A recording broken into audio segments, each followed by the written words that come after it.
most games, we play as the hero, as Mario saving the princess, or this guy delivering packages. But behind every champion is a cruel path to ruin.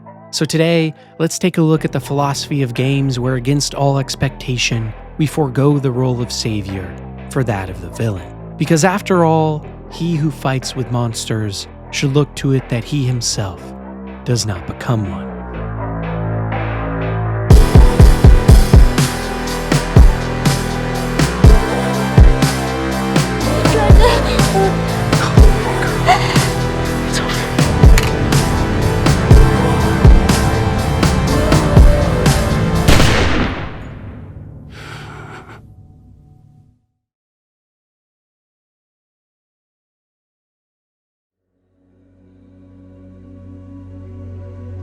The first thing that probably comes to most people's minds when they think of monsters in games is the obvious ones. Creatures or beasts that in their purest form inspire fear and revulsion. In most games, these boogeymen are subjugated to the periphery, outside the bounds of the player character themselves. Think titles like Resident Evil, Amnesia, or Dead Space, where we are hunted endlessly by forces beyond imagination that lie at the antithesis of what we as the hero are supposed to be. But sometimes, games take a different approach, of placing us in the shoes of the hunter rather than the hunted. In Maneater, you play as a shark, one of the apex predators of the ocean, sitting behind only the mighty orcas. Day by day, you must scavenge the waters for food, including fish, turtles, and even other sharks. But most surprising of all, and where the game gets its name from, are the human prey. Using combos and platforming techniques, yes, as a shark with no legs, you are able to thrust your amphibious body onto land masses and boats while you tear your way through unsuspecting victims, trying to tan or just enjoy a round of golf. It's an absurd premise for sure, but that absurdity is part of the allure. Watching as people scream and run while you tear an everyday beachgoer to shreds is a horrifying yet oddly cathartic experience. And just like other titles, like say Grand Theft Auto, it's the type that is totally different from most other games. In most titles, we would play as the shark hunter, a fearless leader who must stop at nothing to best the beast stalking the waters and hurting innocents. But Maneater forgoes all of this for pure debauchery. The entire game is centered around doing evil, around killing, being the bad guy, and getting a high score by ripping families apart. In real life, actions like this would be frowned upon and result in jail time. But for some reason, Maneater is considered by many a fun and enjoyable game. Players that otherwise wouldn't hurt a fly in real life find themselves grinning ear to ear watching this shark tear, rend, and lacerate other people. But why is that? Why is playing as this goofy little shark so fun? Why is the violence, the control, so irresistible? Well, you see, within all of us is a lust for power, the capacity to be a predator of sorts who can dominate and rule. In the throes of the French Revolution, Maximilien Robespierre emerged as a fervent advocate for the downtrodden. A lawyer by trade and prominent member of the Jacobin political club, he was forged by unwavering commitment to principles of liberty, equality, and justice. He led speeches against the monarchy of the time in defense of the common citizen, and even earned the moniker the Incorruptible.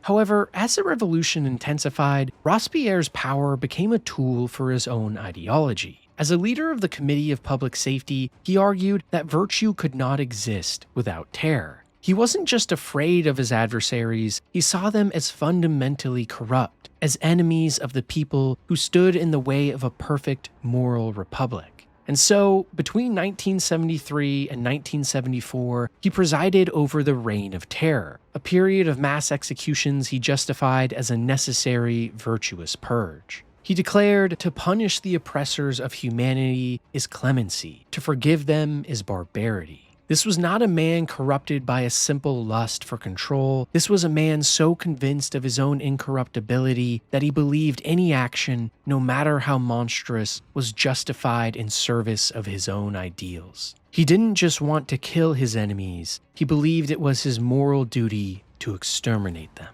And you know, like those of us who enjoy Maneater, Robespierre too is human. And as humans, we all have the capacity to desire, to want, to control, and to make misjudgments. And that fiending for power over what people think and do gives us more agency in our own lives too. And it's for that very reason that playing as a monster like a shark in a video game is fun for people who even wouldn't dare commit sin in real life. An excuse to let that beast inside out and see what happens. And games are a perfect metaphor for this too, of that lurchy towards sin, that monster within all of us that against popular conjecture can be brought forward so easily. Take Prey, for instance, a game from the now shuttered Arcane Studios Austin, which is also the most underrated game ever in my opinion. I highly recommend anyone watching this play it if you haven't, and even more so its DLC Mooncrash, the best DLC I've ever played, and I've played a lot. But regardless, what Prey does that is so special is in one way, it shows us why monsters in games are so interesting.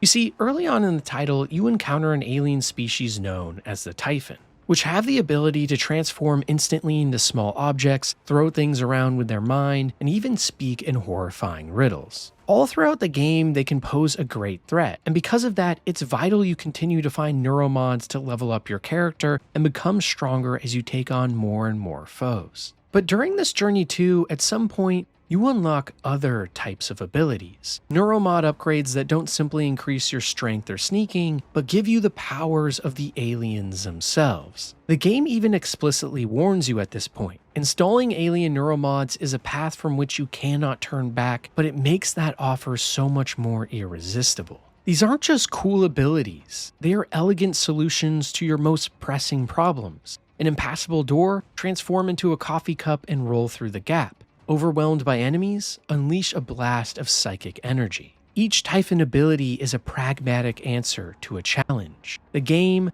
through its very design, doesn't just allow you to become a monster, it mechanically incentivizes it by presenting a series of small, rational, and advantageous decisions. You don't just choose to become a monster all at once. You choose to solve one problem, then another and another, until one day you look at your skill tree and no longer recognize the human you started as. There are even special endings to this game that can only happen when you choose to never inject any of these Typhon abilities. But most players will never see them because in order to get there, you must never let that cardinal desire to grow in strength and power take hold.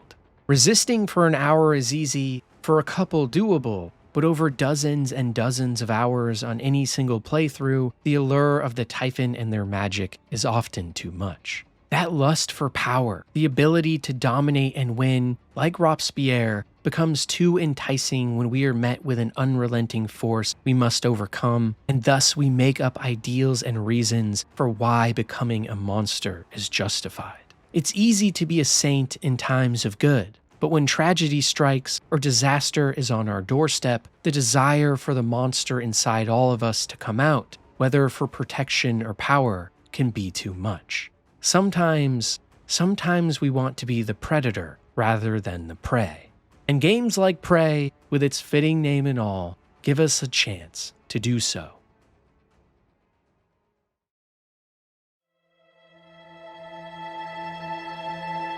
But you see, life isn't just about the predators, about that voice inside our head that pulls us to evil. Because almost paradoxically, villains oftentimes are burdened even more than those they chase. And one of the best examples of this is Dead by Daylight. For those of you who have never tried the title, it's a multiplayer-only experience where most matches consist of 5 players, 4 who are considered survivors, and 1 called the Killer. Survivors get to choose from a pool of perks that help them stay alive while being chased, while killers have a wide variety of famous monsters and murderers from pop culture to pick from, each with their own movesets and abilities. This asymmetric design is meant to create a stark power dynamic between players, where the killer is much stronger than any one survivor, but as a team, they can work together to overcome and outsmart their stalker. You would assume based on this that being the killer would be most people's favorite choice. It offers the greatest power fantasy and plays into the hands of our human condition, which we've spoken to, that desire for control in all of us. Yet, a look at why players choose their roles reveals a different story. The preference isn't dictated by power, but pressure.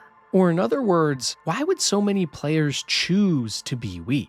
The reason lies in the immense psychological burden the killer must bear. In Dead by Daylight, as a survivor, you are part of a team. A loss can be attributed to poor coordination or a teammate's mistake, and responsibility is diffused. But as the killer, you have no allies, no friends, and no one to blame. The success or failure of the match rests entirely on your shoulders. It's a solitary, high-stress experience where you are on for the entire match, constantly making decisions that determine the outcome.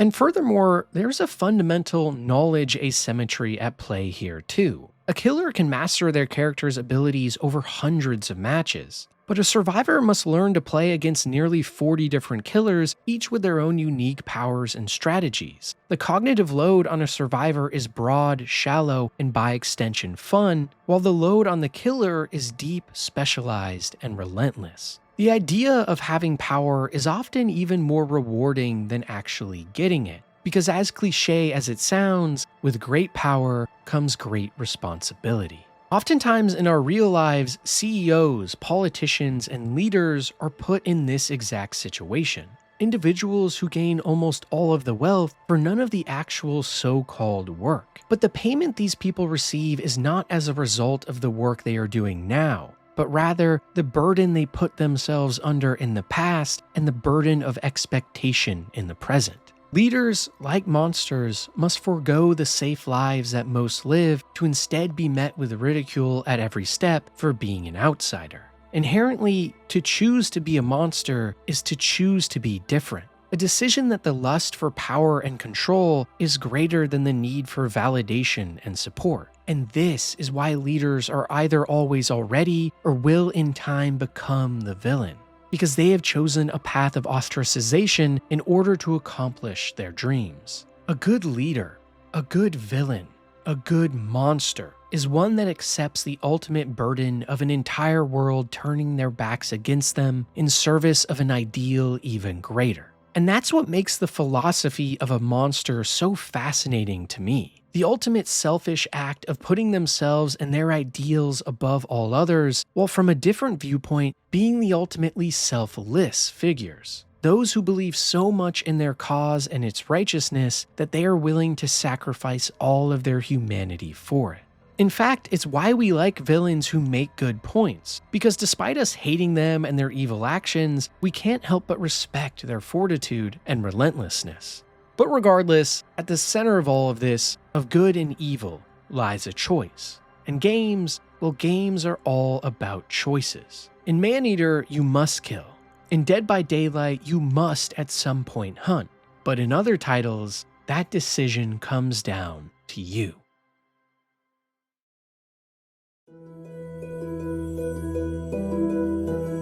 Upon beating Baldur's Gate 3 on my most recent playthrough, I was met with a scene of heroes, companions and lovers alike who stood one by one together against a greater foe. The music swelled as the camera panned over the bay of a great city, and I got my happily ever after I was hoping for all along. But you see, the funny thing is that not all players see this ending, because some players play as the evil Dark Urge. For those of you who have never tried the game, this specific character is compelled throughout the entire main story to murder. And if you allow yourself to fall to this temptation over and over again, by the end of the journey, you will be met with utter ruin. A city torn asunder, hell incarnate awoken, and at its helm your monstrosity leading the fall of the world. So as you can see, the evil ending of Baldur's Gate 3 is in stark contrast to the good one. And the way in which you get to either entirely comes down to how you as the player decide to make decisions. As the Dark Urge, for example, you essentially get the opportunity to kill every one of your party members in gruesome ways, to the extent that by the end of the game, you will be the only one left standing if you always make the bad choice. But the question then arises, why on earth would anyone make those bad choices? The companions in Baldur's Gate are beloved by the community, each with their own cult following and fanbase, which would squeal if anyone put a hand on them. So what would compel a person to play in such an evil way? Well, it comes down to the novelty and once again, the power of it all. In the middle of 15th century France, there was a man named Gilles de Rais, a nobleman and knight who fought alongside Joan of Arc.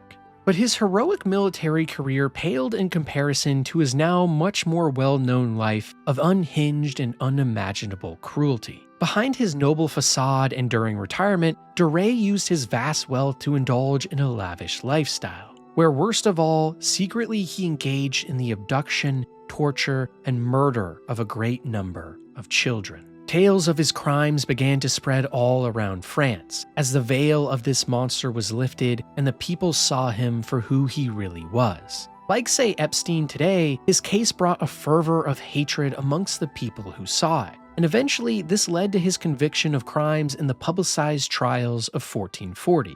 And when on the stand, with the entire world watching, Gilles de Rais was asked why he did it, questioning what his motive could possibly be for hurting innocent children. And before the people and with God as his witness, he simply said, "Solely for my pleasure and carnal delight." The philosophy of a monster sometimes is cunning and calculated, sometimes brutal and unforgiving. But even more horrifying are the monsters that hurt for joy. Individuals who, like Duray, have a twisted sense of satisfaction in control, power, and degeneracy. And as they say, you either die a hero or live long enough to see yourself become the villain. We see this too in games like Fallout, where there are countless opportunities in each title to commit sin or debauchery. Anyone who has played any of these games has at least at one point done something most would consider evil. Not because they themselves are necessarily evil, but because of that morbid curiosity we all have pertaining to the what-ifs. For example, in Fallout 4, at one point while walking around in the wasteland, you can stumble upon a child trapped inside a fridge. Upon further inquiry, you find that he has been trapped inside this prison for a century, and has only survived due to ghoulification at the hands of radiation and nuclear winter. He exclaims that his family used to live nearby and that he wants to go home. And if you take him there, he reunites with his now also ghoulified family, and they embrace one another after all these years.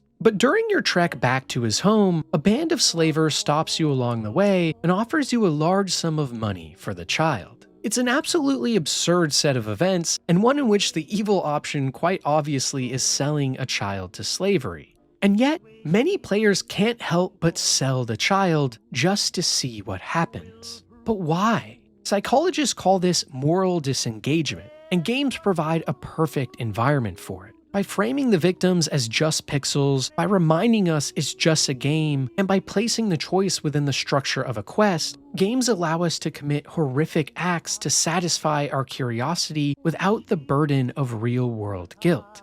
But the question then becomes, how different are we from monsters like Duray, who saw the world as their own playground or game of sorts? The infamous No Russian mission from Modern Warfare 2 is a masterclass in confronting this. As your comrades massacre civilians in an airport, you are instructed to join in. The game's systems of moral disengagement are all active at this point, but the game also gives you a distinct choice. You don't have to fire. You can simply stand there as a passive witness. In that very moment, when you step off of the elevator and into the crowd who looks onto you with pure horror, the game forces you to consciously engage or disengage with your own morality. Are you a person who pulls the trigger just because the game allows it, just to see what happens, or do you hold your fire? As sad as the events unfolding on screen are, there is a decision here on what to do. A small chance at saving what little humanity you have left by holding your gun and not firing upon a single individual. Decisions and choices like these in games are what define not only characters and who they are, but who we are as well. Are we the type of person who gives into those cardinal delights in violence and destruction just because of a morbid curiosity to see what happens? Or do we, in the face of that curiosity, stand true to our values? And well, games are interesting because so many players make the former choice, arguing that none of this is real and that it's just for fun. But isn't that the same line of reasoning that took Duray and so many others tumbling down their thrones of excess into pits of despair? The philosophy of a monster, even in games, is one of a slow chipping away at our souls. of throwing away one value after another as we make the choice to do evil just for some short-term benefit to ourselves. If you've ever committed sin in a video game, know that there are other people in real life who did the exact same things for the exact same reasons you will give, whether or not it's a fake world or the real one. But I'm no saint either, and as anyone who has ever played video games knows, sometimes you just choose the evil options or do an evil playthrough just for the fun of it all. And many of us keep our humanity afterwards, or so it seems. After all, we always have the choice to make good decisions once again. Well, most of the time we do. Because some games are much more sinister. The type where we don't have a choice at all.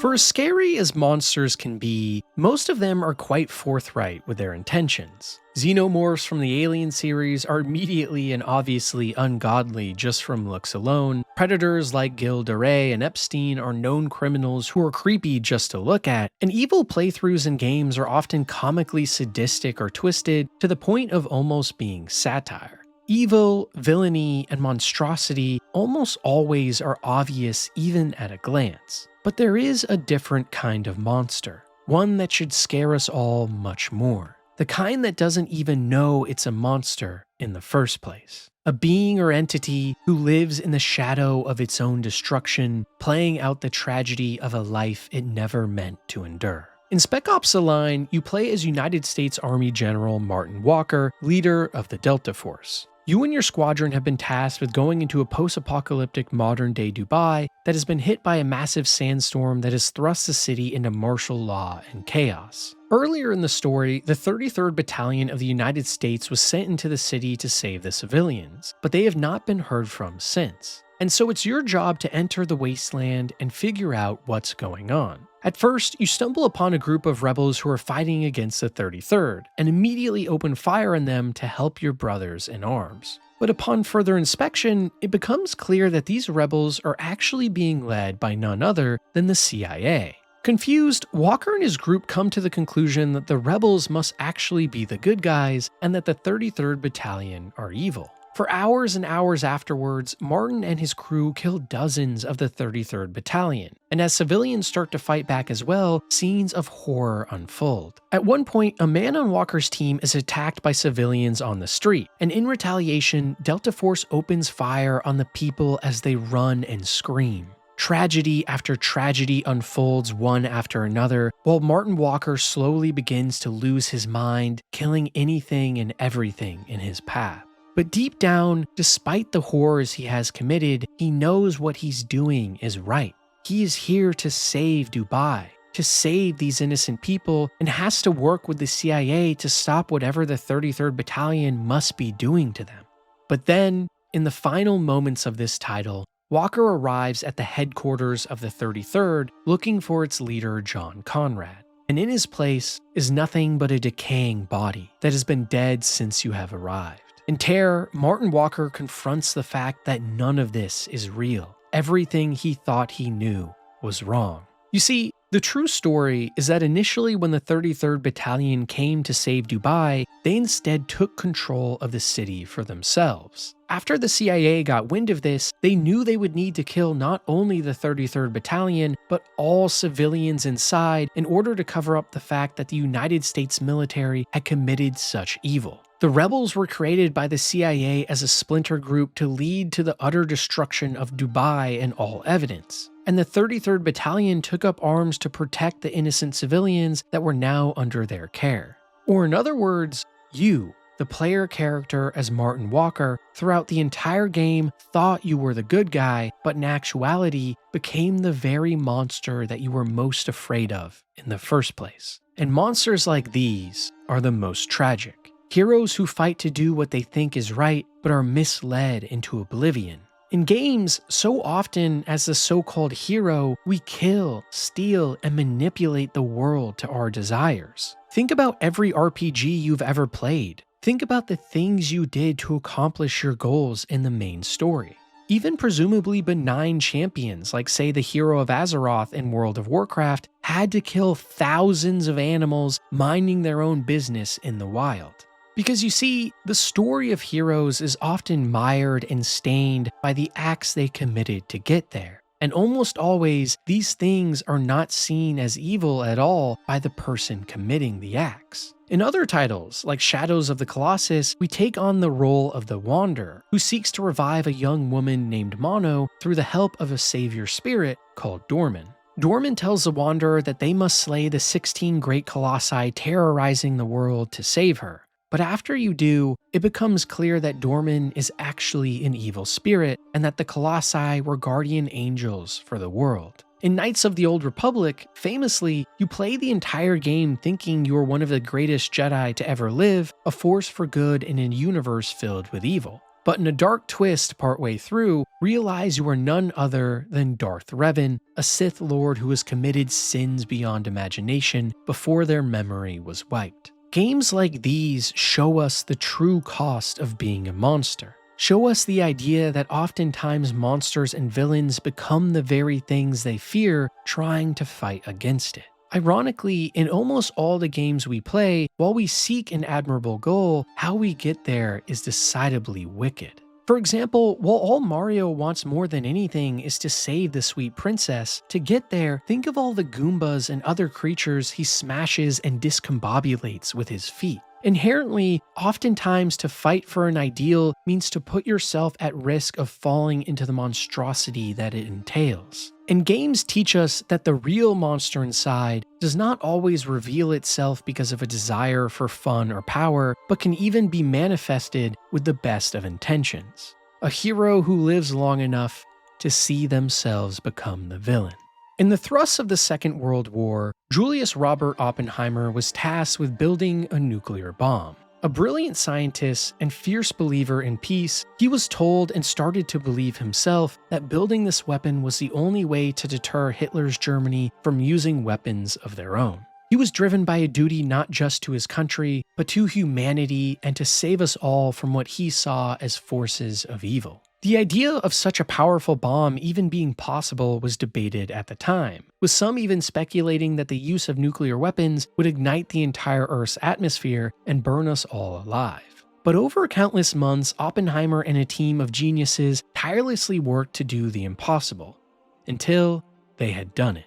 A sense of elation befell Oppenheimer, knowing he was able to accomplish maybe the most important breakthrough in human history, and now all that was left was to test it.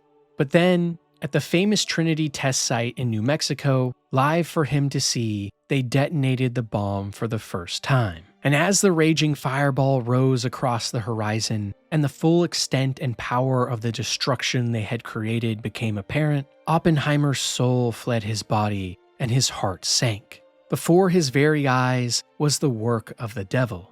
The power of a monster, a weapon that was soon to be used to take the lives of countless people. And in that moment, Oppenheimer realized that he was no longer the hero, but the villain, a monster of irreversible quality.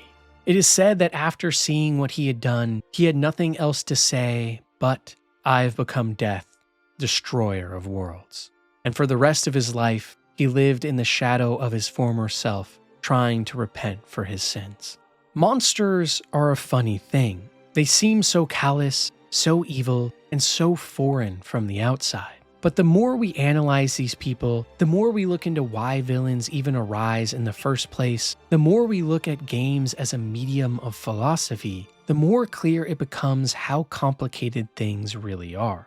Inside all of us, behind all the good deeds we commit and the people we help, is a monster too, that must be held at bay and watched, lest it ruins us. But even in the case of ruin, there is always a path to redemption, a hero inside.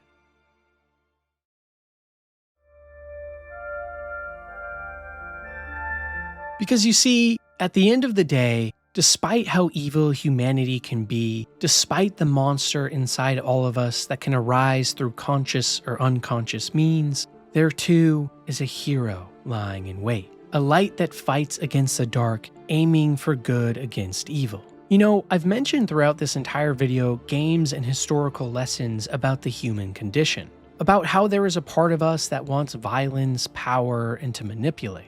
But what I've conveniently left out too is its opposing force. All of us like to be monsters sometimes. Most troublesome of all, the people that claim they never do or never would. But if games show us this dark truth, then they also show us something even greater. In the Mass Effect series, the renegade, or quasi-evil path, is tempting. It's often funnier, more direct, and offers the kind of power fantasy we all crave in role-playing games, and yet the data is undeniable. When BioWare released the statistics for the Legendary Edition, they revealed a stunning portrait of our collective moral compass. 93% of players chose to save the Rachni Queen, a potentially evil alien whose ancestors once almost took over the galaxy, but now were being given another shot. 96% chose to cure the genophage, ending decades of death for an entire civilization that just wanted to survive. 80% brokered peace between the Geth and Quarians, machine and biology coming together in kumbaya even after so much bickering. With millions of players making billions of choices, the conclusion is inescapable. When given a clear choice, we chose to be the hero. Over 92% of all choices in the entire Mass Effect series result on the good end of the spectrum, and the story is the same for practically every single game out there. So much so that multiple developers in the industry have gone on record that evil choices in games are often cut from development because it isn't worth putting time and effort into content that almost no players will have the heart to choose. Even in fake worlds with fake NPCs, there is a pull within all of us towards the light in the face of darkness. So for as much evil as there is in the world, for all the monsters there are, both inside and out, think, why are we still here? In a world with a capacity for such horror, why do we carry on? It's because despite the popular opinions of everyone online nowadays, humanity is great too. That monster inside all of us is often held back by an even greater being, a champion, a soul that is fighting at every moment, knowing it must do what is right. To be human is to know the evil inside of us, know our capacity to manipulate, to be greedy, to be vile, and to make mistakes, and yet, in the face of it, like in a video game, make the choice to be good instead. The real philosophy of games where we play ourselves as a monster is that we never were the monster at all.